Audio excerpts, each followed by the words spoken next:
Diyos ng Digmaan Azura. Kabanata 206, kung sa tingin mo ay kaya mo, subukan ito. Sa silangang bahagi ng Nangang Empire, mayroong isang kapatagan na kilala bilang Death Zone. Ang Death Zone ay napuno ng nakakatakot na mga latian. Napakalupit ng kapaligiran kaya walang buhay na nilalang ang makakaligtas doon. Walang mga palatandaan ng buhay, at ang mga ordinaryong tao ay hindi man lang makalapit dito. Kaya naman tinawag itong Death Zone. Gayunpaman, hindi alam ng mga tao na ang malupit na kapaligiran ng Death Zone ay talagang gawa ng tao. Ang nagpalit ng Death Zone sa kasalukuyang estado nito ay ang Panginoon ng Nangang Empire, ang Nangang family. Ang ibabaw ng zone ng kamatayan ay talagang isang layer ng espesyal na spirit formation, at ang mga latian ay hindi kasing simple ng tila sa ibabaw.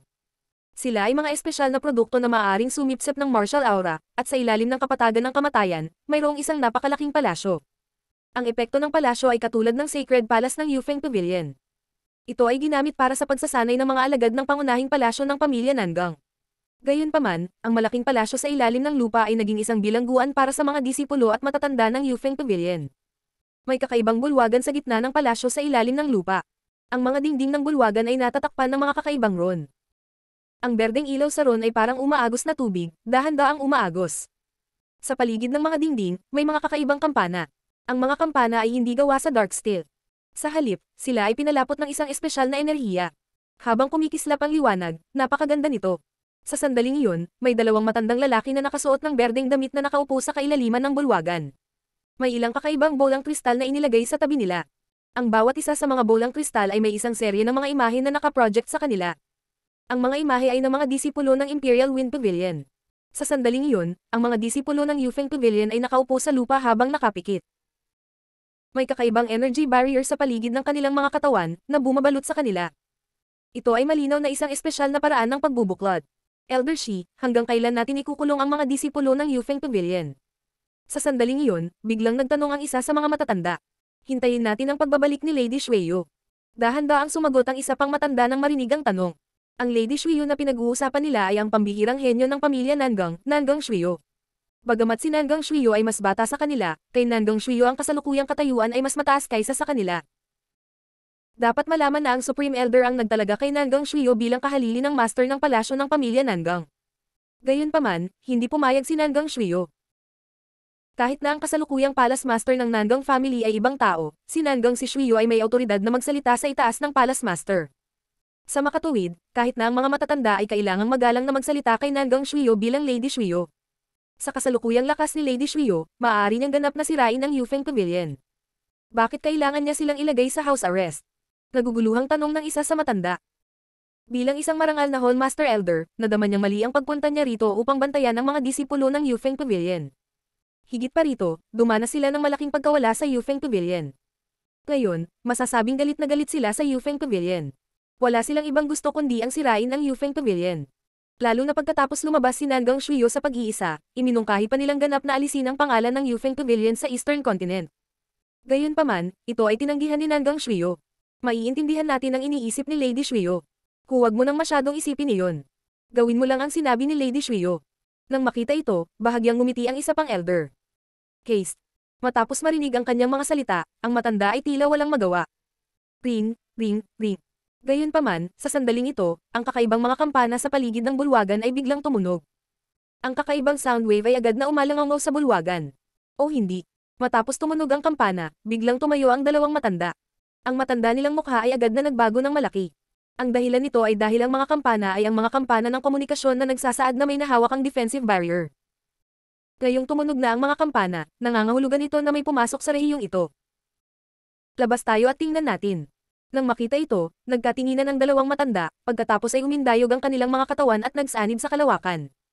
Sa sandaling ito, sa kapatagan ng Death Zone, nakatayo sina Xingju, Li Xiaohan, Uncle Pan, Sulinir at ang iba pa sa tabi ng burol na puno ng malansang amoy. Ito ang pasukan sa Underground Palace. Buzz. Sa sandaling ito, ang espasyo sa itaas ng burol ay biglang pumiglas. Pagkatapos, 12-12 ng matatanda ng pamilya Nangang ang lumabas sa kalawakan. Ang nangunguna sa kanila ay ang dalawang elder mula sa Main Palace, dalawang eksperto sa working. Maliban sa kanilang dalawa, ang iba pang matatanda ay nasa martial god level lamang. Sino ka? Paano ka maglakas loob na pumasok sa bawal na lugar ng pamilya Nangang?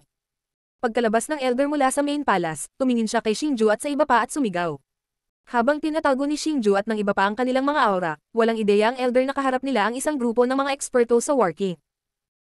Gayunpaman, alam niya na dahil si Xingju at ang iba pa ay nagawang basagin ng defensive barrier, nangangahulugan nito na si Xingju at ang iba pa ay hindi ordinaryong tao. Kaya naman, hindi niya sila direktang inatake. Sa halip, nagtanong siya sa kanila. Ang disipulo ni Yufeng Pavilion, si Xingju. Nang makita ito, mahinang ngumiti si Xingju. Mahinahon niyang sabi, "Ano? Ikaw si Xingju?" Matapos marinig ang mga salita ni Xingju, natigilan ang matanda. Pagkatapos, tumingin siya kay Xingju ng masalimuot na tingin. Hindi lamang siya, ngunit halos lahat ng matatandang naroroon ay tumingin kay Xingju na may mga masalimuot na tingin. Ang pangalan ni Xingju ay tanyag sa pamilya Nangang. Gayunpaman, hindi pa nila nakita si Xingju dati. Sa makatuwid, hindi nila alam kung sino si Xingju. Hahaha, dumating ka sa tamang oras. Dati, noong sumalakay tayo sa Yufeng Pavilion, hindi ka namin nahuli. Hindi ko inaasahan na ihahatid mo ang sarili mo sa amin. Matapos tingnang mabuti si Xingju, biglang tumawa ang matanda. Isang nakakatakot na ekspresyon ang lumitaw sa kanyang mukha. Hindi lamang pinahirapan ni Xingju ang pamilya Nangang ng malaking kabiguan sa panahon ng kompetisyon sa Pangangaso, nakakuha din siya ng malaking kalamangan sa panahon ng paggalugad sa Ancient Ruins. Bukod dito, ang dahilan kung bakit nila inatake ang Yufeng Pavilion ay dahil kay Xingju. Gayunpaman, dahil sa hitsura ng Supreme Elder, napahiya ang pamilya Nangang. Bukod dito, nawalan pa sila ng isang elder ng Main Palace, na isang Battle Monarch. Ang bilang ng War Monarch ay isang bargain chip na ginamit upang sukatin ang lakas ng isang paksayon. Ang pagkawala ng War Monarch ay katumbas ng pagpapahina ng lakas ng pamilya Nangang. Sa makatuwid, si Xingju ay matagal nang naging tinak sa laman ng pamilya Nangang. Siya ay isang tao na kanilang kinasusuklaman. Haha, gusto mo mahuli ako. Kung sa tingin mo ay magagawa mo ito, maaari mong subukan. Gayunpaman, pagkatapos marinig ang mga salita ng matanda, biglang tumawa si Xingju. Ang kanyang pagtawa ay puno ng pagmamataas at paghamak. Parang hindi niya sineseryoso ang matanda. Ang pagkilos ni Xingju ay naging sanhi ng mas kaba sa mga matatanda ng pamilya Nangang. Alam nila na si Xingju ay isa lamang mid-level na martial god sa nakaraan. Kahit na pagkatapos ng ilang taon, si Xingju ay magiging isang mataas na antas ng martial god. Dahil si Xingju ay nang ahas na maging napakayabang, nangangahulugan ito na si Xingju ay dapat magkaroon ng isang malakas na trump card. Kaya naman, labis silang nag-aalala na baka may iba pang eksperto na nangangasiwa sa pamilya Nangang. Hindi mo alam ang kalawakan ng langit lupa. Ngayon, ipapaalam ko sa iyo na laging may mas hihigit sa iyo. Ang aksyon ni Xingju ay ikinagalit ng matanda. Gumawa siya ng isang hakbang pasulong at pinakawalan ng nakakatakot na presyon ng isang mababang antas na War Monarch. Pagkatapos noon, siya ay naging madilim pulang sinag ng liwanag at sumugod patungo kay Xingju. Gayunpaman, hindi lamang si Xingju ang hindi natatakot sa elder ng Nangang family, na sumusugod sa kanya sa napakabilis na bilis, ngunit isang mapanuksong ngiti ang lumitaw sa gilid ng kanyang bibig. Sa sandaling ito, nakarating na ang elder sa harap ni Xingju. Kinuyam niya ang kanyang kanang kamao at ang mga agos ng makapangyarihang Wachi ay mabilis na namuo. Kasabay nito, isang malakas na aura ang lumabas mula sa kanyang kanang kamao. Malinaw, ito ay isang napakalakas na martial skill. Nang ang isang martial skill ay na-activate ng Wachi, ang kapangyarihan nito ay naging mas nakakatakot. Brat, mamatay ka. Sa isang malakas na dagandong, ginamit ng elder ang kanyang kamao, na puno ng nakakatakot na kasanayan sa militar, at binasag ito patungo kay Xingju. Hindi man lang siya nagpapigil sa suntok na ito. Gusto niyang patayin si Xingju sa isang strike. Break. Gayunpaman, nang maisip ng mga tao mula sa pamilya Nangang na si Xingju ay mamamatay, kinuyam ni Xingju ang kanyang kanang kamao at ikinaway ang kanyang kanang braso. Bigla itong pumutok sa kamao ng matanda na bumabagsak sa kanya. Bang! Nang magsalubong ang dalawang kamao, isang nakakatakot na enerhiyang alon ang kumalat na parang isang marahas na unos. Gayunpaman, ang pinaka-nakakagulat ay ang tato sa katawan ni Xingju ay hindi gumagalaw. Sa kabilang banda, napalipad ang matanda sa pamamagitan ng suntok ni Xingju. Siya ay ipinadala na lumipad tulad ng isang palaso na umalis sa buso. Pagdating niya sa lupa, mapatla ang mukha niya, at umaagos ang dugo sa bibig niya. Ang manggas ng kanyang kanang braso ay nawala na, at ang mga buto sa kanyang kamay ay nagkapira-piraso. Malaking dugo ang umagos mula sa sugat sa kanang braso. Ang kanyang hitsura ay medyo tragic. Paano ito posible? Pagtingin sa eksena sa harap nila, agad na nataranta ang mga matatanda ng pamilya Nangang.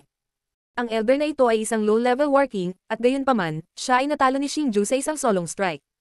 Ano ang ibig sabihin nito? Nangangahulugan ito na naabot ni Xingju ang antas ng working. Paanong hindi sila magpapanik?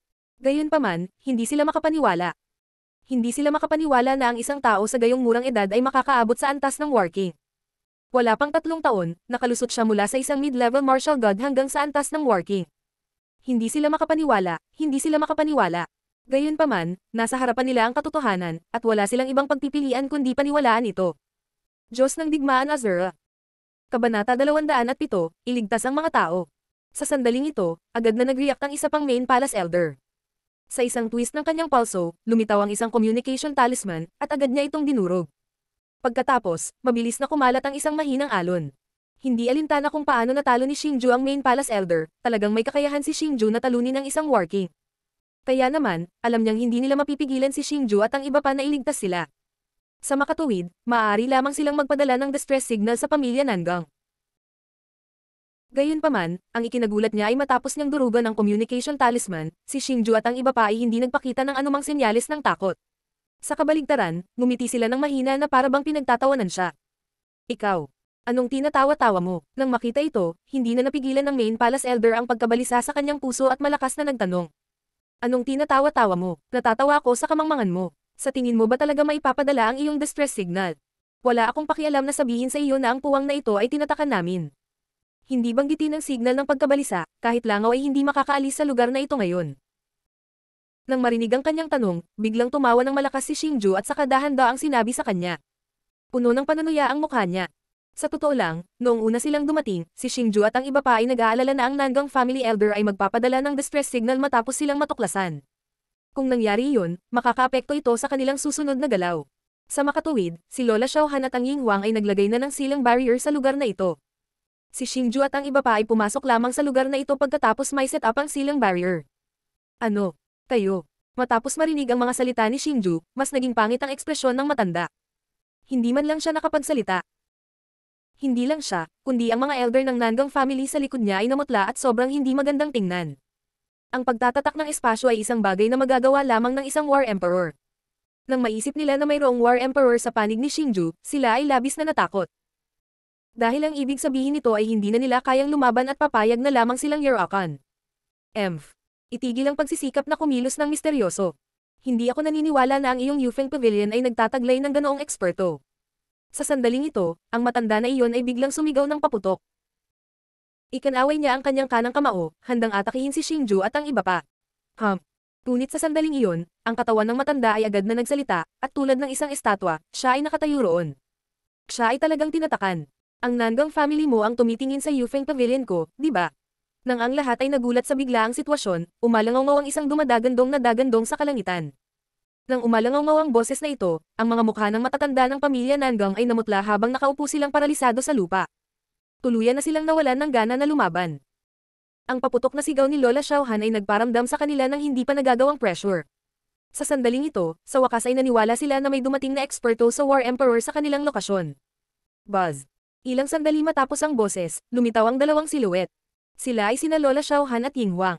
Nakontrol na ni Lola Xiaohan ang main palace elder. Xingju, bilisan mo at palayain ang lahat. Sa sandaling ito, dumating na si Lola Xiaohan sa tabi ni Xingju at ng iba pa. Walang pakialam niyang sinulyapan ang mga elder ng pamilya Nangang na nakaupong paralisado sa lupa, at sinabi kay Xingju. Nang makita ito, hindi nagatubili si Xingju at agad na sumugod sa kailaliman ng palasyo sa ilalim ng lupa. Sumunod din si Li Xiaohan at ang iba pa. Rumble, rumble. Ang mga landas sa palasyo sa ilalim ng lupa ay medyo komplikado, at mayroong maraming mga hadlang.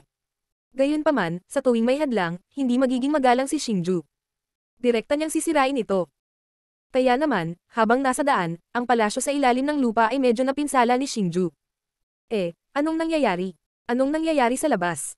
Sa sandaling ito, ang dagandong mula sa pangunahing bulwagan ay pumasok sa mga tainga ng mga disipulo ng Yufeng Pavilion. Nasa isang napakaluwang na pangunahing bulwagan sila. Ang pangunahing bulwagan na ito ay orihinal na isang lugar kung saan ang kakanyahan ng martial arts ay pinalapot. Gayunpaman, ang condensed energy ay tinatakan ni Nangang Shuyo, kaya ang mga disipulo ng Yufeng Pavilion ay itinuturing na ligtas dito. Hula ko, may dumating na para iligtas tayo. Sa sandaling ito, sinabi ng isang alagad na may pahiwatig ng pag-asa. Bagamat ang kanilang lakas at mga pangunahing galaw ay seliado, ang mga simpleng aktibidad at pakikipag-chat ay posible pa rin, ngunit hindi sila makaalis sa hadlang. Paano iyon posible? Ang pinakamalakas na puwersa ng ating Yufeng Pavilion ay nabihag na. Ngayon, walang sino man sa Yufeng Pavilion ang makapagliligtas sa atin. Pagkatapos marinig ang kanyang mga salita, mabilis na tumanggi ang isa pang disipulo. Tumagal kayo sa pag-aaway. Malalaman natin kung ano ang nangyayari mamaya. Sa pagkakataong ito, biglang may boses ng babae. Matapos tumunog ang boses na ito, tumahimik ang lahat. Ang taong ito ay ang pinuno ng mga disipulo ng main pavilion ng Yufeng Pavilion, si Li Chanyu. Maaaring si Junior Xingju at Little Han. Nang makitang tumahimik na ang lahat, hindi napigilan ni Li Chanyu na tumingin sa direksyon ng dumadagandong na tunog. Sa katunayan, sa sandaling ito, siya ay katulad ng iba, umaasa na may darating upang iligtas sila. Ang tanging naiisip niyang mga tao ay sina Xingju at Li Xiaohan, na umalis sa Yufeng Pavilion sa loob ng halos 3 taon. Rumble. Sa sandaling ito, biglang may umalangaw na parang kulog mula sa dulo ng pangunahing bulwagan. Kasabay ng pagbuhos ng mga basag na bato mula sa langit. Ang walang katulad na matigas na malalim na pader na bato ay talagang nabasag. Ang biglaang hindi inaasahang pangyayaring ito ay naging dahilan ng pagkagulat ng lahat. Kaagad pagkatapos, ibinaon nila ang kanilang kinakabahang mga tingin sa direksyong iyon. Sa sandaling ito, hindi nila alam kung kaibigan o kalaban ang mga bagong dating. Gayunpaman, mula sa kaibuturan ng kanilang mga puso, umaasa sila na isa sa kanila ang darating upang iligtas sila. How? Biglang, isang marahas na bagyo ang tanggayan mula sa alikabok. Nang tuluyang mawala ang alikabok, lumitaw ang mga figure ni na Xingju at Li Xiaohan sa harap ng mga mata ng lahat. Xingju. Si Xingju. Nang makita ng mga disipulo sa pangunahing bulwagan si Xingju, lahat sila ay napasigaw sa pagkagulat. Ang kanilang mga nasasabik na boses ay parang kulog na yumanig sa kalangitan, na patuloy na umaalingaw sa pangunahing bulwagan. Sa sandaling ito, maiisip ang kalooban ng lahat. Pasensya na, nahuli ako. Nang makita niya ang 10,000 mga disipulo at elder na nakakulong dito, isang maasim na pakiramdam ang biglang bumangon sa puso ni Xingju. Dapat malaman ng isang tao na ang mga disipulo at elder ng Yufeng Pavilion ay lahat ay may pagmamalaki sa kanilang mga puso. Para sa kanila, isang kahihiyan lang ang pagkakakulong dito. Kaagad, iwinagayway ni Xingju ang kanyang manggas at isang alon ng dark red war chi ang sumabog. Ito ay parang pulang ulap na nagburra sa kalangitan nang tumaas ito at mabilis na napuno ang buong bulwagan. Sa wakas, dahan-dahan itong dumaong sa 10,000 mga silang barrier. Bangbang putok-putok bang. Nang ang umaalon na pulang ulap ay dumaong sa mga hangganan, hindi mabilang na malulutong na tunog ang umalangaw. Kasabay nito, ang mga hangganan ay ganap na nawasak, at ang mga tao ng Yufeng Pavilion ay nakakuha din ng kanilang kalayaan sa sandaling ito. Xingju, naabot mo na ba ang working level? Sa sandaling ito, biglang lumabas ang isang figure mula sa masayang tao at dumating sa harap ni Xingju na puno ng gulat ang mukha. Ito ang mabuting kaibigan ni Xingju, si Xu Changqing. Nakita na niya ang lahat ng ginawa ni Xingju. Kahit na ang mga hangganan ay hindi masyadong malakas, maaari lamang silang masira ng War Kings kahit papaano. Higit pa rito, ang gas na inilabas ni Xingju kanina ay malinaw na hindi martial chi, ngunit war chi. Sa makatuwid, nahulaan niya na tiyak na naabot ni Xingju ang antas ng War King. Hindi lang si junior brother Xingju, maging ang little sister Xiaohan ay naging War King. Bago pa makasagot si Xingju, isang maislan na boses ang umalangaw mula sa karamihan. Pagtingin, makikita si Li Chanyu na naglalakad patungo kay Xingju na may bahagyang ngiti sa kanyang mukha. My God! Kayo ay sadyang hindi makatao. Sa loob lamang ng ilang maikling taon, talagang itinapon ninyo ako ng napakalayo. Talagang hindi ko na kayang mabuhay pa. Pagkatapos marinig ang mga salita ni Li Chanyu, si Xu Changqing ay tila may nakatanggap ng matinding suntok at hindi napigil ang bamulong. Noong una niyang nakilala si Xingju, nasa martial god level na siya, habang si Xingju ay wuzun lang noong panahong iyon.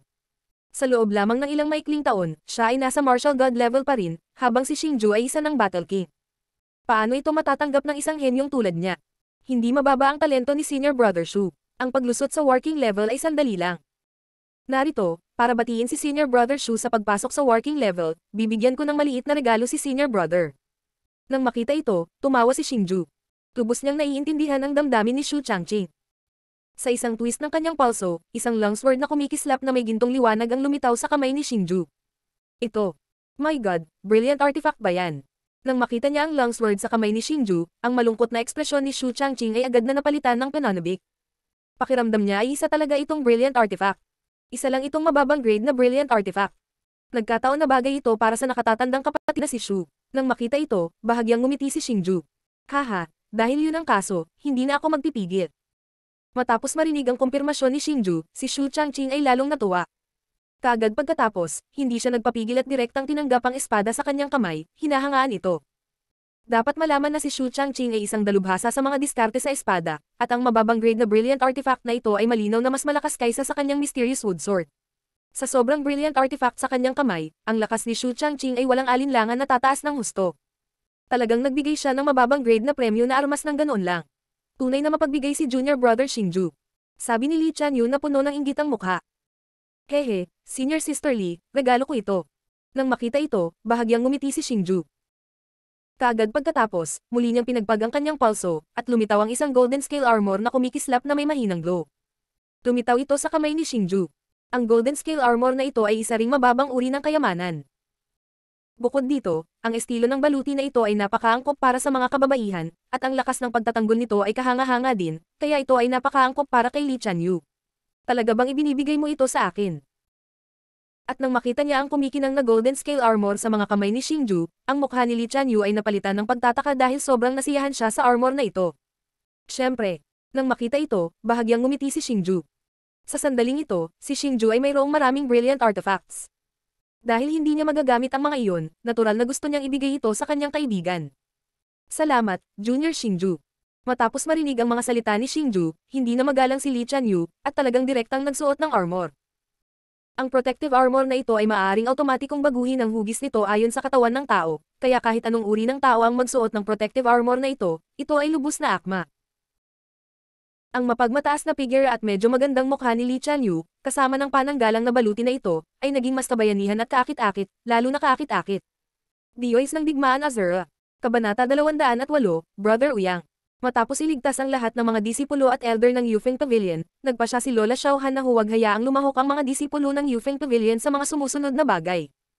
Sa halip, hiniling niya kay Li Chanyu na akayin ang lahat sa isang lugar na hihintayin sila. Ito ay dahil hindi maiiwasan na magkaroon ng malaking labanan sa paglalakbay na ito sa pamilya Nangang. Hindi sa banggitin ang katotohanan na ang lahat ng naroroon ay masyadong mahina at hindi maaaring makatulong, ang oras ay mahalaga. Kinailangan nilang iligtas ang mga matatanda bago bumalik si Nangang Shrio. Kung pupunta ang lahat ng mga disipulo ng Yufeng Pavilion, aabutin ng masyadong maraming oras. Kaya naman, maring hiniling ng mga alagad na pumunta sa pamilya Nangang para makipaglaban sa kanila. Gayunpaman, tinanggihan sila ni Lola Xiaohan. Dahil sa espesyal na katayuan ni Lola Xiaohan, maaari lamang silang sumunod. Matapos ayusin ang lahat, si Xingju at ang iba pa ay pumailang lang sa langit sa ilalim ng masalimuot na mga tingin ng 10,000 mga disipulo ng Yufeng Pavilion. Mabilis silang sumugod patungo sa pamilya Nangang. Namula talaga ako sa kahihiyan dahil sa bilis ng paglaki ni Junior Brother Xingju at Junior Sister Xiaohan. Case. Napabuntong hininga si Xu Changqing habang pinagmamasdan ng mga figure ni na Xingju at Li Xiaohan na unti-unting lumilipad kasama si Lola Xiaohan at ang iba pa. Matapos marinig ang kanyang buntong hininga, maging si Li Chanyu man o ang mga dating nasa itaas ni Xingju, lahat sila ay nakaramdam ng pareho. Gayunpaman, sa sandaling ito, hindi lamang sila nakaramdam ng inggit, umaasa pa sila na si Xingju ay maaaring lumipad ng mas mataas at higit pa. Ang pamilya Nangang ay matatagpuan sa gitna ng Imperyong Nangang. Bagamat bumangon ito pagkatapos ng Yufeng Pavilion, mayroon itong kasaysayan na 1,000 taon. Ang pamilya Nangang ay itinayo sa isang kapatagan. Walang mga bundok o ilog.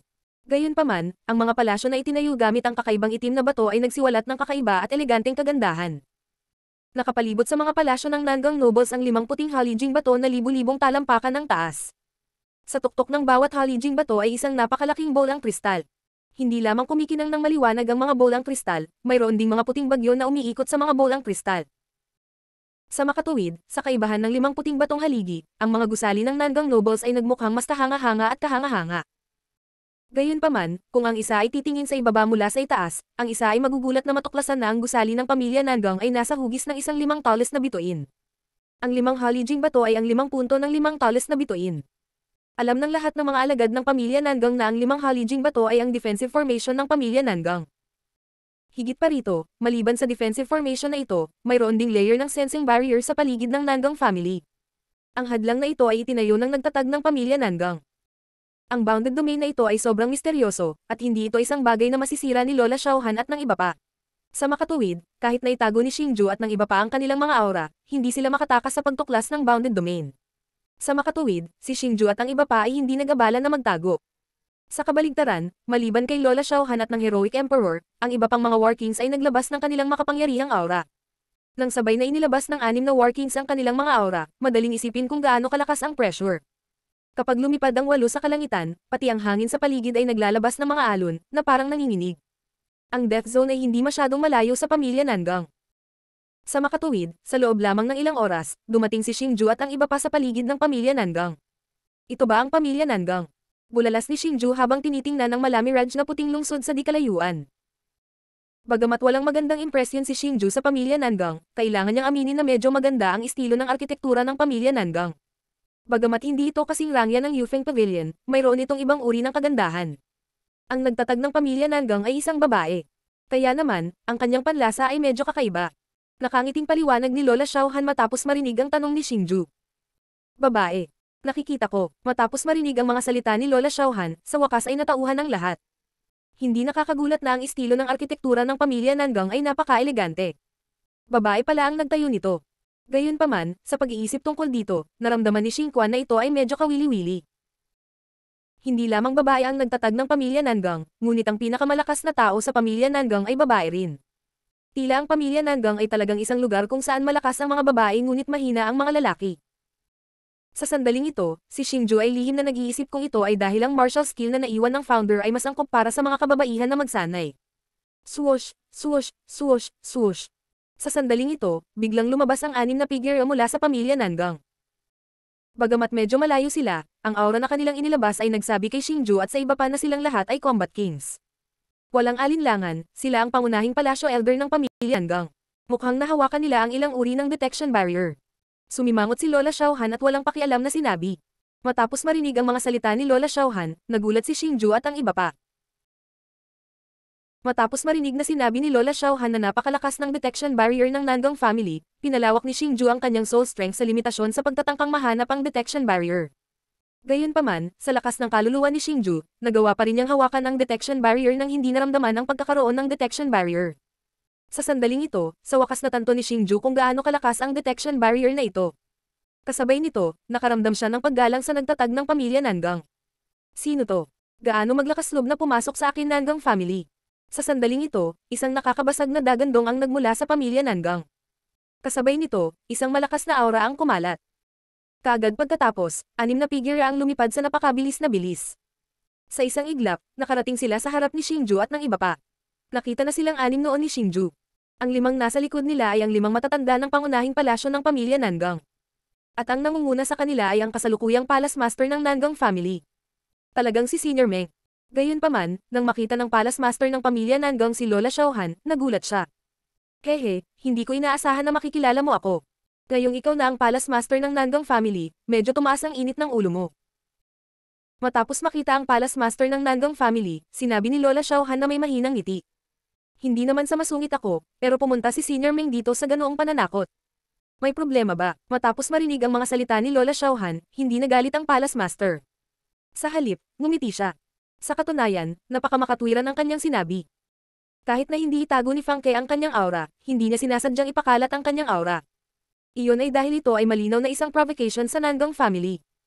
Bilang palace master ng Nangang family, natural na hindi siya papayag na mangyari ang ganoong bagay. Nanlamig ang mukha ni Lola Xiaohan at malamig niyang sinabi, nagpapanggap ka bang ignorante? Dumating na daw si Senior Meng para kay Senior Lee at sa iba pa. Upang maging tapat kay Senior Meng, nasa Nangang family talaga namin si Senior Lee. Gayunpaman, tinatrato ng aming pamilya Nangang si Senior Lee at ang iba pa bilang mga natatanging panauhin. Hindi ba nararapat para kay Senior Meng na pumunta dito sa ganoong paraan? Nang makita ang pagbabago sa ekspresyon ni Lola Xiaohan, ngumiti ang palace master. Gayunpaman, may bahid ng pagkondena sa kanyang mga salita.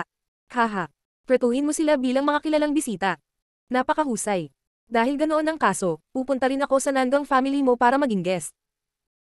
Matapos marinig ang mga salita ng palace master, biglang tumawa si Lola Xiaohan at lumipad patungo sa Nangang family sa napakabilis na bilis. Senior Meng, pasensya na talaga, pero hindi ako papayag na makilala mo si Senior Lee. Nang makita ito, nagbago ang ekspresyon ng palace master at agad siyang hamarang sa harap ni Lola Xiaohan. Scram. Gayunpaman, sa pagkakataong ito, hindi nagpakita ng anumang awa si Lola Xiaohan. Ikinumpas niya ang kanyang manggas at lumitaw ang isang walang katulad na malakas na battle chi na may nakakatakot na presyon. Sumabog ito patungo sa palace master ng pamilya Nangang. Senior Uyang, iligtas mo ako. Matapos maramdaman ang makapangyarihang battle chi, nagbago ng husto ang ekspresyon ng palace master. Sa sandaling ito, napagtanto niya na si Lola Xiaohan ay talagang isang combat emperor. Ang pag-atake mula sa isang combat emperor ay hindi niya kayang tiisin. Agad siyang sumigaw ng hysterical. Buzz. Sa sandaling ito, isang kakaibang eksena ang naganap. Nang malapit nang tumama ang pag-atake ni Lola Xiaohan sa palace master ng Nangang family, biglang umikot ang espasyo sa kanyang harapan. Pagkatapos, ang espasyo sa harap niya ay talagang sumanib sa nakapalibot na espasyo. Pagkatapos noon, dahan-dahang lumabas ang 2 figure mula sa kalawakan. Dalawa silang matanda na may dilaw na buhok. Hindi nila suot ang uniforme ng pamilya Nangang at ang kanilang mga aura ay hindi mas mahina kaysa kay Lola Xiaohan. Obviously, sila ang dalawang guest elder ng Nanggang family. After so many years, mainit pa rin ang karakter ni Sister Meng gaya ng dati. Nang lumitaw ang dalawang matandang lalaki, tumingin muna sila sa lola ni Lola Xiaohan at saka ngumiti ng mahina. Haste, hindi talaga naghihintay ang oras sa mga tao. Ang dakilang kagandahan ng nakaraan ay naging matandang babae na. Gayunpaman, mula sa kanilang mga salita, malinaw na sila ay matandang kakilala ni Lola Xiaohan. Higit pa rito, nang makita nilang dalawa si Lola Xiaohan, medyo espesyal ang kanilang mga titig. Tila minsan na silang nahulog sa palda ni Lola Xiaohan. Kuya Uyang, hindi ba umalis kayong dalawang matandang halimaw sa pamilya Nanggang? Nang makita sila ni Lola Xiaohan, sabi niya na may mahinang panunuya. Hehe, di ba umalis ka na rin sa Yufeng Pavilion? Hindi ka pa ba nakabalik ngayon? Ano? Nandito ka ba para iligtas ang matandang manliligaw mo? Sai, sabi ko na nga ba wala siyang kwenta. Kailangan niya talaga ang sarili niyang babae para iligtas siya. Nakakaawa talaga ang ganitong klaseng lalaki. Matapos marinig ang mga salita ni Lola Xiaohan, sinimulan siyang kutsain ng dalawang guest elder. Halata namang may kinikilingan sila sa Supreme Elder. Gayunpaman, pinatunayan ng kanilang mga salita na talagang nasa house arrest ang Supreme Elder at hindi isang panauhin. Ano? Kayong dalawang matandang halimaw, sinusubukan mo bang harangan ang daraanan ko? Matapos marinig ang mga salita ng dalawa, sa wakas ay nanlamig si Lola Xiaohan at malamig na sinabi. Haha, Sister Mengda, huwag mong sabihin sa akin na sa tingin mo matatalo mo kaming magkapatid ng mag-isa. Nang makita ito, biglang tumawa ng malakas ang dalawang guest elder. Isang mapang-asar na ekspresyon ang bumungad sa kanilang mga mukha. Sa sandaling ito, ang Palace Master ng Nanggang family at ang mga elder ng Nanggang family ay may kampante sa kanilang mga mukha. Bagamat nagulat sila na narating ni Lola Xiaohan ng War Emperor realm, mayroon silang dalawang combat emperor sa kanilang pamilya. Sa makatuwid, wala silang dapat ikatakot. Sa akin, dapat kaya kong talunin kayong dalawa diba? Gayunpaman, sa sandaling ito, isang mahinang tawa ang biglang dumating mula kay Xingju at sa iba pa. Kasabay nito, isang malakas na aura ang kumalat. Matapos maramdaman ang aura na ito, hindi lamang ang mga tao ng pamilya Nanggang, maging ang mga ekspresyon ng magkapatid na Uyang ay nagbago. Hindi nila inaasahan na magkakaroon ng isa pang War Emperor sa Yufeng Pavilion. Sa sandaling ito, sa ilalim ng nagtatakang mga tingin ng mga tao ng pamilya Nanggang, ang Yinghuang ay dahan-daang lumapit sa tabi ni Lola Xiaohan at tumingin sa kanila ng may kalmadong ngiti. Diyos ng Digmaan Azura. Kabanata 209, Labanan ng Digmaan Soberano. Hehe, so naghanda ka ngayon. Nang ipakita ng Heroic Emperor ang lakas ng isang Battle Emperor, agad na inalis ng magkapatid na Uyang ang kanilang mga pilyong ngiti. Puno ng bakas ng lamig ang kanilang matanda na mga mukha. Mula dito, makikita na ang magkapatid na Uyang ay hindi kasing simple ng kanilang nakikita. Sila ay isang pares ng tusong matandang fox na bihasa sa pagbabalat kayo. Sila ay karaniwang masayahin at madali, ngunit kapag sila ay naging seryoso, ang kanilang ganid na kalikasan ay ganap na malantad. Hindi pa naman huli ang lahat kung umiwas ka ngayon. Nanlamig ang mukha ni Lola Xiaohan habang malamig na sinabi niya sa magkapatid na Uyang. Haha, anong biro? Gusto mo bang lagpasan kaming magkapatid sa dagdag nitong batang ito? Hindi mo ba kami masyadong minamaliit? Biglang tumawa ang magkapatid na Uyang matapos marinig ang sinabi ni Lola Xiaohan. Napuno ng pangungutya ang kanilang tawanan. Bagamat ang Heroic Emperor ay isa ring War Emperor, mas bata siya sa kanila at ang kanilang inapo. Sa makatuwid, sa mga tuntunin ng karanasan sa labanan, mas mataas sila sa Heroic Emperor. Kaya naman, kahit nagulat sila sa hitsura ng Heroic Emperor, hindi nila akalain na matatalo sila sa pagdagdag ng Heroic Emperor. Sa ibabaw, tila ito nga ang nangyari. Kung ganoon ay huwag mo akong sisihin kung hindi ko naaalala ang nakaraan nating relasyon. Hindi na mapakali si Lola Xiaohan na magsalita pa. Siya ay pumutok gamit ang isang palad, at isang matayog na apoy na dragon ang sumabog patungo sa magkapatid na Uyang na may nakakabinging dagandong ng dragon at isang kalangitan na puno ng mga kislap. Kasabay nito, itinaas ng Heroic Emperor ang kanyang mga braso at gayon din ay naglunsad ng isang walang katulad na malakas na pag-atake sa magkapatid na Uyang. Sa tingin mo ba natatakot ako sa'yo? Gayunpaman, ang magkapatid na Uyang ay hindi ni Katie natakot sa magkasanib na pag-atake ni Lola Xiaohan at ng Heroic Emperor. Hindi nila ginalaw ang kanilang mga katawan. Ang kanilang mga aksyon ay naging dahilan upang bahagyang sumimangot si Xingju. Sinabi ng intuition kay Xingju na ang magkapatid na Uyang ay hindi mga taong mayabang. Tiyak na may pinagmumulan sila ng kumpiyansa para sa pangahas na gawin ito. Dapat mayroon silang ilang uri ng malupit na trump card. Tamang-tama, tulad ng inaasahan ni Xingju, ang magkapatid na Uyang ay winagayway ang kanilang mga manggas nang malapit nang tumama sa kanilang dalawa ang mga pag-atake ni Lola Xiaohan at ng Yinghuang. Isang gintong sinag ng liwanag ang lumabas mula sa kanilang mga manggas. Ito ay isang kakaibang hugis na selyo. Matapos itong lumitaw, mabilis itong lumawak. Sa isang iglap, lumaki ito sa sukat na ilang dosenang talampakan. Kasabay nito, isang hindi maihahambing na malakas na enerhiya ang ibinubuga mula sa selyo. Boom boom boom. Kasabay ng isang nakakabinging tunog, ang mga pag-atake ni Lola Xiaohan at ng Heroic Emperor ay damapo sa malaking selyo. Kasabay nito, mabilis na kumalat ang isang walang katulad na malakas na alon ng enerhiya. Nang makita ito, mabilis na lumayo si Xingju at ang iba pa. Ang labanan sa pagitan ng mga Battle Emperors ay masyadong nakakatakot at hindi ito isang bagay na maaari nilang salihan. Kahit na ang resulta ng labanan ay maaaring magdulot sa kanila na masugatan. Kaya, maaari lamang silang umatras at maiwasan ang ganitong uri ng labanan. Nang mawala ang energy ripple, nakita nila ang malaking selyo na lumulutang sa hangin na hindi nasaktan. Sa ilalim ng malaking selyo ay may ilang kakaibang ron na kumikislap sa liwanag. At ang mga ron na iyon ang pinagmumulan ng kapangyarihan ng selyo. Ito ay talagang isang mid-grade artifact. Nakatingin sa malaking selyo sa hindi kalayuan, walang pakialam na sinabi ni Lola Xiaohan. Natuklasan na niya na ang malaking selyo ay hindi ordinaryong bagay. Isa itong mid-grade artifact. At least alam mo ang mga gamit mo. Hindi pa huli ang lahat para magsisi ngayon. Matapos makita ang reaksyon ni Lola Xiaohan, ang isa pang kapatid na Uyang ay ngumiti ng may pagmamalaki. Pagkatapos, sa isang alon ng kanyang manggas, isa pang katulad na malaking selyo ang lumitaw. Mayroon silang magkatulad na mga artifact sa kalagitnaan ng grado. Ang pinakanakakagulat ay nang lumitaw ang isa pang selyo, ang kapangyarihan ng dalawang selyo ay tumaas ng husto. Tila ito ay isang pares ng mga kayamanan na maaaring makaapekto sa isa't isa. Ito ay katulad ng dalawang pilak na singsing ng Zuanbing Brothers. Mid-grade artifact lang yan. Sa tingin mo ba ikaw lang ang may dala nito? Sa sandaling ito, malamig na bamantong hininga si Lola Xiaohan. Pagkatapos, itinaas niya ang kanyang pulso at isang kakaibang punyal ang lumitaw. Sa wakas, bumaril ito patungo sa dalawang malalaking selyo ng magkapatid na Uyang. Ito ang mid-grade artifact na ibinigay ni Xingju kay Lola Xiaohan sa mga sinaunang guho. Ang lakas ng pag-atake ng artifact na ito ay napakalakas. Kahit na sa mga artifact ng parehong grado, ito ay medyo natitirang. Nang umalis ang dagger sa pulso ni Lola Xiaohan, mabilis itong lumawak at sa wakas ay naging isang dugupulang espada na 3 metro ang haba. Bukod dito, isang pressure na mas malakas pa sa malalaking seal ng magkapatid na Uyang ang naglabas. Habang lumalakas ang presyon, maging ang nakapalibot na espasyo ay napunit sa mga itim na linya. Ang lakas ng punyal na ito ay maiisip. May artifact ka talaga. Nang makita nilang pumutok ang punyal patungo sa kanila, nagbago ang mukha ng magkapatid na Uyang. Hindi nila akalain na magkakaroon din ng mid-grade artifact si Lola Xiaohan.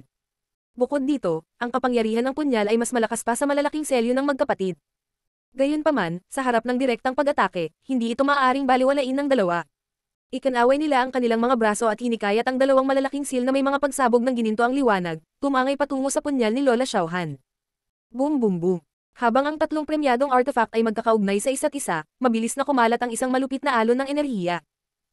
Gayunpaman, ang pinakanakakagulat ay ang dagger na kasing laki ng bulsa ni Lola Xiaohan ay tumalbog ng dalawang malalaking seal.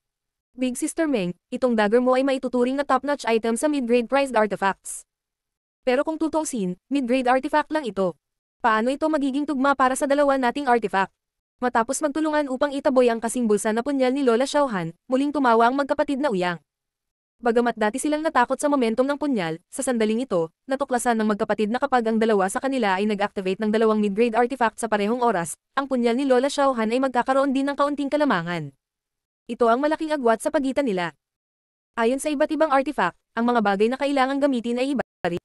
Sa katunayan, ang mga artifact tulad ng Silver Star Ring ni Xingju na nangangailangan ng Soul Force para ma-activate ay medyo bihira.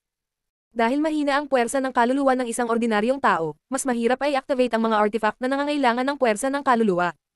Katulad noong ginamit ng Star Emperor ang Silver Star Ring, nagamit lamang niya ito ng lubos noong siya ay isang mataas na grado na War Emperor.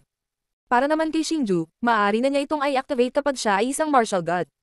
Bagamat mas matrabaho, maaari niya itong buhayin. At ito ay dahil medyo malakas ang soul force ni Xingju. Kung ito ay isang ordinaryong tao, kahit na umabot sila sa antas ng War King, hindi pa rin nila ma-activate ang Silver Star Ring. Sa makatuwid, karamihan sa mga artifact ay nangangailangan ng sariling lakas ng user para mag-activate, at ang kapangyarihan ng artifact ay mag-iiba ayon sa lakas ng user. Ngayon lang, ginamit ni Lola Xiaohan ang sarili niyang lakas para i-activate ang isang mid-grade artifact. Natural, hindi siya kalaban para sa dalawang Uyang brothers na ginagamit ang kanilang lakas para i-activate ang dalawang mid-grade artifact. Wag mong isipin na ikaw lang ang may artifact. Sa sandaling ito, biglang sinabi ng Ying Emperor sa malamig na boses. Ikinumpas niya ang kanyang manggas at ang Curse Light Silver Ring ay sumambulat. Sa huli, nagdala ito ng isang pagsabog ng napakarilag na Curse Light at isang nakakatakot na pressure habang bumaril ito patungo sa magkapatid na Uyang. Ang Curse Light Silver Ring na ito ay ginamit ng Black Ice Brothers noong nakaraan. Noong panahong iyon, ginamit ng Black Ice Brothers itong Curse Light Silver Ring para halos talunin si Lola Xiaohan. Sa makatuwid, ang kapangyarihan nitong Curse Light Silver Ring ay tiyak na hindi mas mahina kaysa sa malaking selyo ng Uyang Brothers. Paano ito posible? Kahit siya ay may artifact. Nang mapagtanto nila na ang Curse Light Silver Ring ay isa ring mid-grade artifact, mas nabigla ang magkapatid na Uyang. Itong mid-grade artifact ay regalo mula kay Nangang Shuyo, at dahil sa dalawang artifact na ito kaya sila pumayag na bumalik sa pamilya Nangang.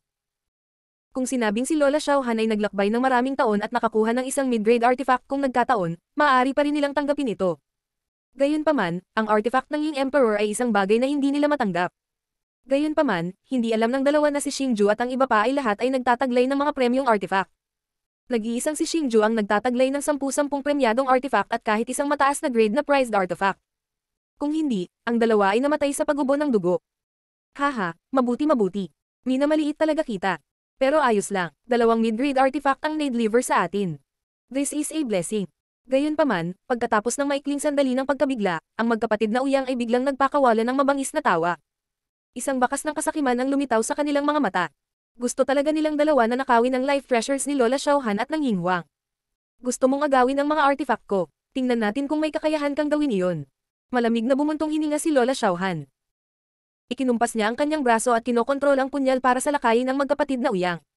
Boom boom boom boom boom. Ang apat na War Emperors ay napakalakas na. Ngayong gumagamit na sila ng mga mid-grade artifact para makipaglaban, madaling isipin kung gaano sila kalakas. Kasabay nito, patuloy na lumilitaw ang mga alon ng dagandong na 2 beses na mas malakas kaysa sa napipintong kulog. Ang momentum ng labanang ito ay isang bagay na kahit na ang mga tao, na libu-libong kilometro ang layo, ay mararamdaman. Tara na, sa sandaling ito, biglang sinabi ni Xingju kina Li Xiaohan, Su Liner, Uncle Pan at sa iba pang nasa likod niya. Kaagad pagkatapos, ibinuka niya ang kanyang madilim na pulang pakpak at lumipad patungo sa pamilya Nangang. Sa likod niya, sumunod din ang iba. Sinusubukan mong pumasok sa pamilya naming Nangang. Mga matatanda, pigilan niyo sila. Ang mga aksyon ni Xingju at ng iba pa ay nakakuha ng atensyon ng Palace Master ng pamilya Nangang. Agad siyang nagutos at pinamunuan ng Palace Master ng pamilya Nangang para harangin si Xingju at ang iba pa. Magkakalat. Naramdaman ng Palace Master ng pamilya Nangang, sumigaw si Xingju. Kaagad pagkatapos, ang lahat ay tumalikod at lumipad sa iba't ibang direksyon. Pinabilis din ni Xingju ang kanyang bilis, sinusubukang iwasan ang Palace Master ng pamilya Nangang. Ang Palace Master ng pamilya Nangang at ang Palace Master ay nakarating na sa high-level combat king realm. Sa mga tuntunin ng antas ng paglilinang, hindi sila mga taong maaari nilang labanan. Bagamat sila ay protektado ng mga artifact, maaari silang kumapit ng ilang sandali kung sila ay lalaban, ngunit kung sila ay lumaban ng mahabang panahon, sila ay tiyak na dahado. Sa makatuwid, si Xingju at ang iba ay hindi nagplano na labanan sila ng direkta. Sa halip, gusto nilang patayin ang kanilang paraan sa Palace Master ng pamilya Nangang. Hanggat naabot nila ang Palace Master, magagawa nilang gumawa ng kalituhan at magdulot ng sunod-sunod na gulat. Sa kabilang banda, ang Palace Master ng pamilya Nangang at ang Palace Master ay magpipigil sa kanilang pag-atake dahil sa takot na sirain ang kanilang base. Para kay Xingju at sa iba pa, maaari nilang samantalahin ang pagkakataong ito para mahanap ang Grand Elder at ang iba pa. Hanggat matagumpay nilang nailigtas ang mga ito, magagawa nilang ibalik ang takbo ng labanan. Hanggat nahuli nila ang lahat ng miyembro ng pamilya Nangang, kahit na si Nangang bumalik si Shuyo, hindi siya mangangahas na gumawa ng anuman sa kanila. Diyos ng Digmaan Azura. Kabanata 210, ang laban sa pagitan ni Xingju at Palace Master. Ang maitim na pula ng mga pakpak ni Xingju ay mabilis na pumupok. Sa sandaling ito, ang kanyang bilis ay umabot na sa pinakamataas. Habang lumilipad siya sa kalangitan, lumilitaw sa paligid niya ang mga maaliwalas na daloy ng hangin. Sa pagtingin sa mabilis na papalapit na pamilyang Nangang, ang puso ni Xingju ay napuno ng pananabik. Hanggat makapasok siya sa pamilya Nangang, gamit ang kanyang kasalukuyang soul energy, lubos na nagtitiwala si Xingju na mahahanap niya ang Supreme Elder at ang iba pa. Huhuhu. Gayunpaman, sa sandaling ito, nabigla si Xingju nang matuklasan na ang espasyo sa kanyang harapan ay biglang nagbago. Pagkatapos, nabuo ang isang puyo ng tubig at nagsimula itong umikot ng mabilis. Matapos mawala ang puyo ng tubig, isang madilim na itim na butas ang lumitaw sa kanyang harapan. Pagkatapos, dahan-daang lumabas sa butas ang isang matanda. Nang makita ni Xingju ang matanda, sumimangot siya. Ang elder na ito ay walang iba kundi ang kasalukuyang Palace Master ng pamilya Nangang, isang tunay na dalubhasa sa Battle King na may mataas na antas. Hindi madaling maabot ang working level sa murang edad. Gayunpaman, hindi ka dapat pumunta dito ngayon. Pagkatapos lumitaw ang Palace Master, pinalaki muna niya si Xingju, pagkatapos ay sinabi kay Xingju na may bahagyang nanghihinayang ekspresyon. Bilang Palace Master ng pamilya Nangang, kahit na narinig niya ang sikat na Xingju, hindi pa niya nakilala si Xingju. Sa makatuwid, wala siyang ideya na ang taong nasa harap niya ay si Xingju, at hindi niya nagawang iugnay siya kay Xingju. Ito ay dahil hindi siya naniniwala na maaabot ni Xingju ang working level sa napakaikling panahon. Matapos marinig ang mga salita ng Palace Master ng pamilya Nangang, mahinang ngumiti si Xingju at nagtanong. Ano ang ibig mong sabihin dyan? Kasi, dito ka ililibing ngayon. Nang marinig ang tanong ni Xingju, malamig na bamantong hininga ang Palace Master ng pamilya Nangang. Kaagad naman niyang inabot ang palad niya. Nang sumabog ang hangin ng palad, maraming nakasisilaw na golden energy na mga imprint ng palad ang mabangis na dumagundong patungo kay Xingju sa isang nakakatakot na bilis kasama ang isang malupit na puwersa. Gayunpaman, si Xingju ay nagpakawala lamang ng malamig na buntong hininga sa harap ng mabilis na papalapit na enerhiyang palad. Sa isang pag-iisip, ang maitim na gas ay sumabog mula sa kanyang katawan na parang isang bulkan. Boom boom boom. Sa sandaling ito, dumating na ang Palace Master ng pamilya Nangang. Mabilis na kumalat ang isang dumadagandong na dagandong. Kasabay nito, isang nakasisilaw na gintong enerhiya na alon ang lumabas. Sa pagtingin sa gininto ang enerhiya na umaagos sa kalangitan, ang Palace Master ng pamilya Nangang ay nagpahayag ng isang mapanuksong ngiti. Sa kanyang opinyon, ang isang low-level combat king lamang ay hindi makakaligtas sa kanyang pag-atake. Ito ay, gayunpaman, matapos mawala ang enerhiyang ripple, biglang nanlaki ang mga mata ng Nangang family's Palace Master. Laking gulat niya nang matuklasan na hindi lang namatay si Xingju, nakatayo rin siya sa dati niyang posisyon na hindi nasaktan. Hindi man lang siya nakagalaw ng kalahating hakbang. Paano ito posible? Sa pagtingin sa maitim na gas na dahan-daang tumataas mula sa katawan ni Xingju na parang apoy, ang mukha ng Palace Master ng Nangang family ay napuno ng pagtataka. Ang martial skill na ginamit niya lang ay ang pinakamakapangyarihan sa Nangang family. Ang martial skill na ito ay sikat sa malakas nitong attack power. Sa kanyang lakas bilang high-level war king, ang dahilan kung bakit niya ginamit ang martial skill na ito laban kay Xingju ay dahil gusto niyang patayin si Xingju sa isang strike. Gayunpaman, ang ikinagulat niya ay nagawang ineutralize ni Xingju ang kanyang malakas na pag-atake gamit ang lakas ng isang low-level war king. Bagamat nahirapang paniwalaan ang Palace Master ng pamilya Nangang sa kanyang nakita, lubos siyang namangha sa sumunod na segundo.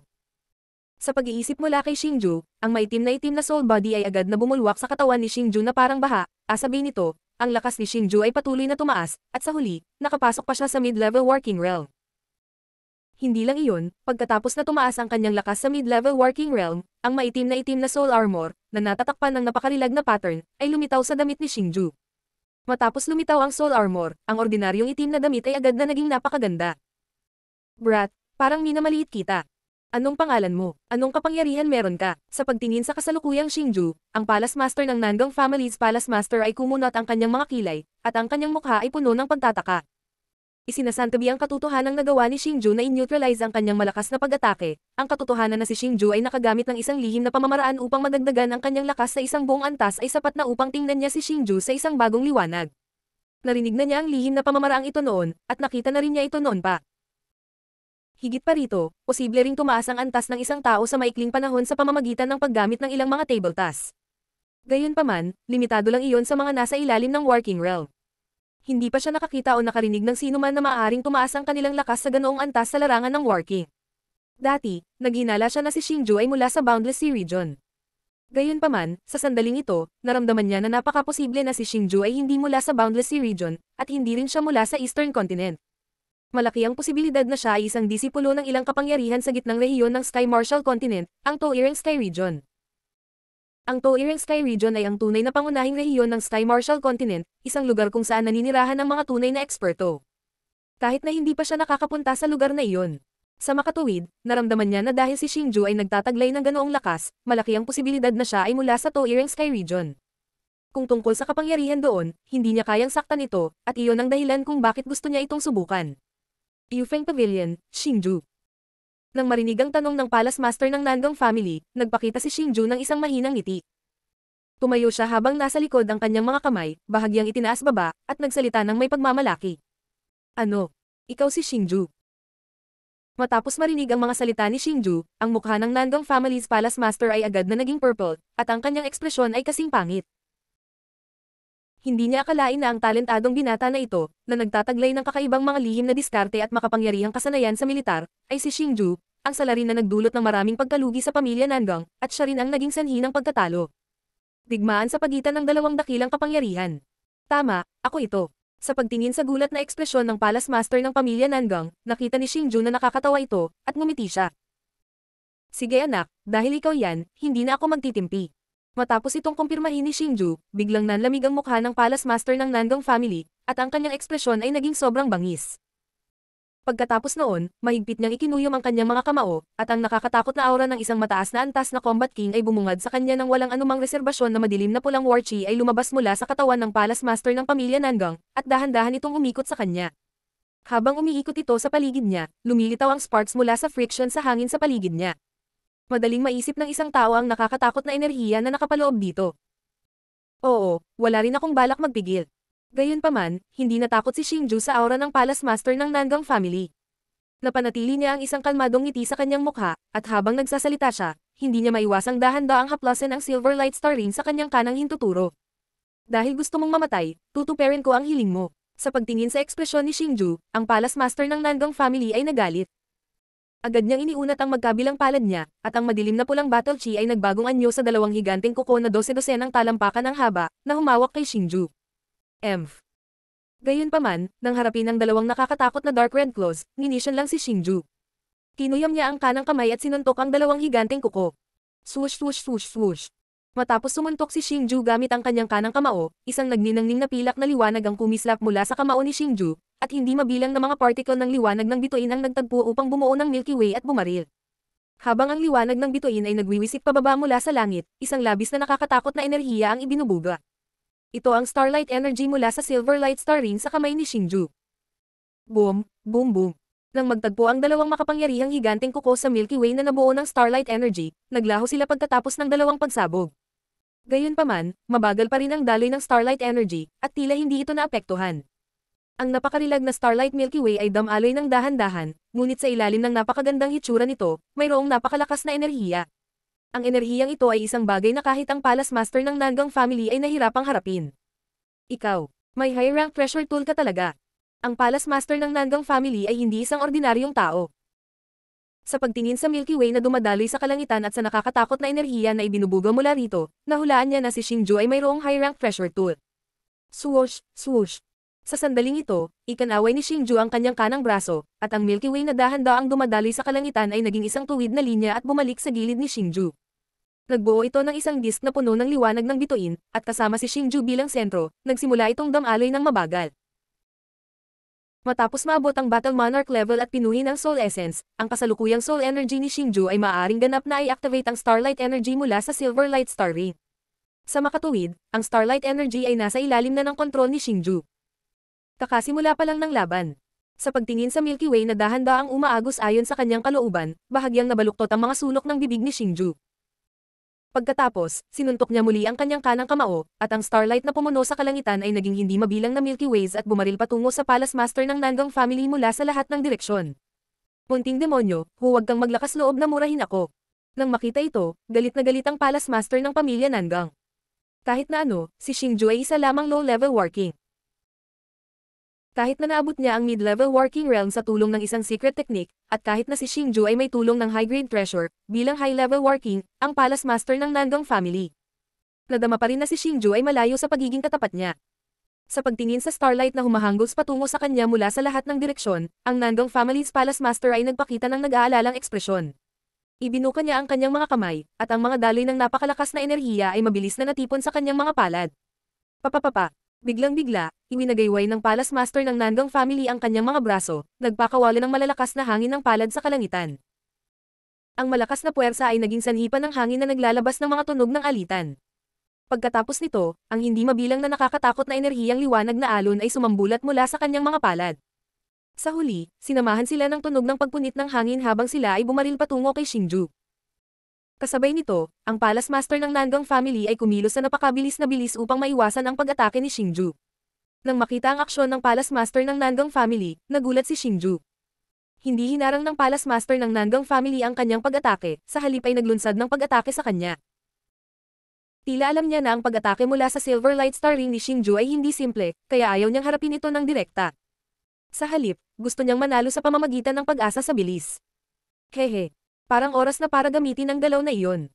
Nang makita ni Xingju ang plano ng master ng palasyo ng pamilya Nanggang at nakita ang napakaraming liwanag ng enerhiya ng mga alon na humahampas sa kanya, hindi lamang si Xingju ay hindi nagpakita ng anumang takot, isang ngiti ng pag-asa ang lumitaw sa kanyang mukha.